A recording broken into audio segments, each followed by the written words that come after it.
जय बोलो हनुमान के जोर से बोलो राम लक्ष्मण जानकी जय बोलो हनुमान की राम लक्ष्मण जानकी जय बोलो हनुमान सीताराम मातरम वंदे मातरम सीताराम मातरम वंदे मातरम सीताराम मातरम वंदे मातरम भारत माता की जय भारत माता की जय जय जय माता भारत माता की जय भारत माता की जय మనవోటు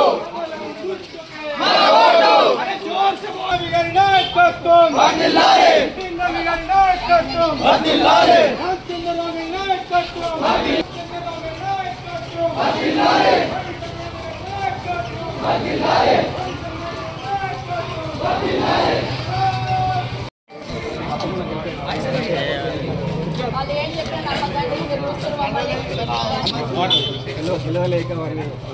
దగ్గరలో ఉండి చేసే ప్రచారాలు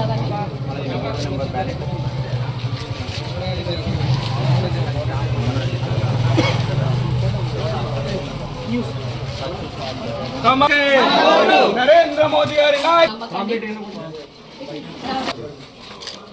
మా మేనిఫెస్టోని కూడా చెప్తే రోజులు ఆడబిడ్డ సాయం చేసి ముందుకు రాలేదు. ఇప్పుడు మా చెప్తున్నారంటే మీరు అర్థం. అందరికీ నమస్కారం. నేను మీ కర్ణే హర్షిని 30వ వార్డు అభ్యర్థి భారతీయ జనతా పార్టీని నేను ముందుకు వస్తున్నాను. ఒక్కసారి నాకు అవకాశం ఇవ్వండి. కమలం పువ్వు పైన ఓటేసి మమ్మల్ని గెలిపేయాలని కోరుకుంటున్నాము.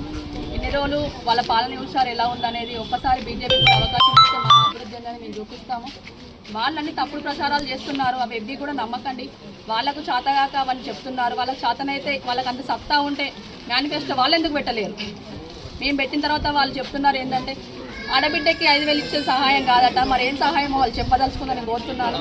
అంబులెన్స్ అనేది మనకి ఫ్రీగా వస్తుందంటే 108 ఎందుకు వస్తుంది?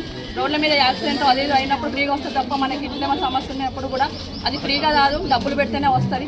అది కూడా మీరు ఒక్కసారి ఆలోచించండి. ఆడబిడ్డను ఎదుర్కొనే సత్తా లేనప్పుడు ఎందుకు ముందుకు వచ్చారు, ఎందుకు రంగంలో దిగారని నేను మిమ్మల్ని అడుగుతున్నాను. ప్రశ్నించేది ఏంటంటే అంత సత్తా లేనప్పుడు దిగొద్దు. ఓటమి దగ్గరలో ఉందనేదే మీకు వాళ్ళకి అర్థమైంది. అలా అర్థమై చేసుకున్నప్పటికే మేము ప్రజల్ని మప్పిపుచ్చడానికి ఇవన్నీ చెప్తున్నారు. ఇవన్నీ కూడా మీరు నమ్మకండి. ఒక్కసారి దయచేసి మా బీజేపీకి సపోర్ట్ చేసి కమలం పువ్వు మీద ఓటేయాలి.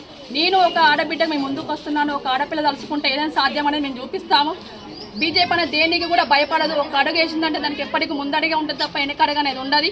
మేము ఇంతమంది నాకు సపోర్ట్గా ఉన్నారు, ఇంతమంది ధైర్యం చేస్తున్నారు. ఏమన్నా అయితే మా బీజేపీ భారతీయ జనతా పార్టీ ఎప్పటికీ ముందే ఉంటుంది తప్ప వెనకడుగు అనేది ఉండదు.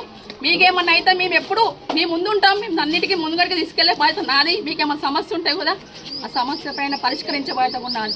ఒక్కసారి ఆలోచించండి, ఆలోచించి ఓటేయండి. ఓటు మాత్రం వృధా చేయకండి. ఎవరికేస్తే మన అభివృద్ధి అనేది జరుగుతుందో తలుచుకుని దానికి మాత్రమే ఓటేయని నేను కోరుకుంటున్నాను. డ్రైనేజ్ సమస్య అనేది ఇంకా ఎందుకు ఉంది? ఇన్ని రోజులు ఎందుకు వేయలేదు, ఇప్పుడే ఎందుకు వేస్తా అంటుండు. పింఛను కూడా ఇంతవరకు ఇంటింటికి పింఛను కూడా లేవు, అవి కూడా కట్ చేసిండు. ఇప్పుడెందుకు ఇంటిని 2 పింఛన్లు చేస్తా అంటుండు. అంటే వాళ్ళ చేతిలో ఉంది చేయాల్సింది కూడా, మరి ఎందుకు వేయలేదు అంటే అవన్నీ వాళ్ళు దొబ్బినరా? అది ఒక్కసారి ఆలోచించండి. వాళ్ళు అన్ని కట్ చేసుకొని వాళ్ళు తింటున్నారా?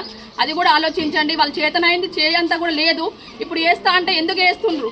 మనకి ఇప్పుడు ఓటు అనేది అలాగ అవసరం. మీతో అవసరం ఉంది కాబట్టి మిమ్మల్ని వాడుకుంటున్నారు. అది ఒక్కటి అర్థం చేసుకోండి. మేము మిమ్మల్ని వాడుకోవడానికి రాలేదు. మిమ్మల్ని మీ సమస్యల మీద మేము పోరాడడానికి మేము వచ్చాము. మీ సమస్యలు వాళ్ళ వల్ల అయితలేవు కాబట్టి మేము అవన్నీ సమస్యలు తీర్చి 30వ వార్డు అభివృద్ధి అనేది ఏందో చూపిస్తామని మేము అందరం భారతీయ జనతా పార్టీ అందరం కోరుకుంటున్నాం. ఒక్కసారి ఓటేయండి, గెలిపేయండి. భారీ మెజార్టీతో గెలిపేయాలి. ఇదే వాళ్ళ ఓటమికి ముఖ్య కారణము. మీరు నన్ను గెలిపిస్తే మాత్రం మన అభివృద్ధి అనేది ఏందో చేసి చూపిస్తాం మేము.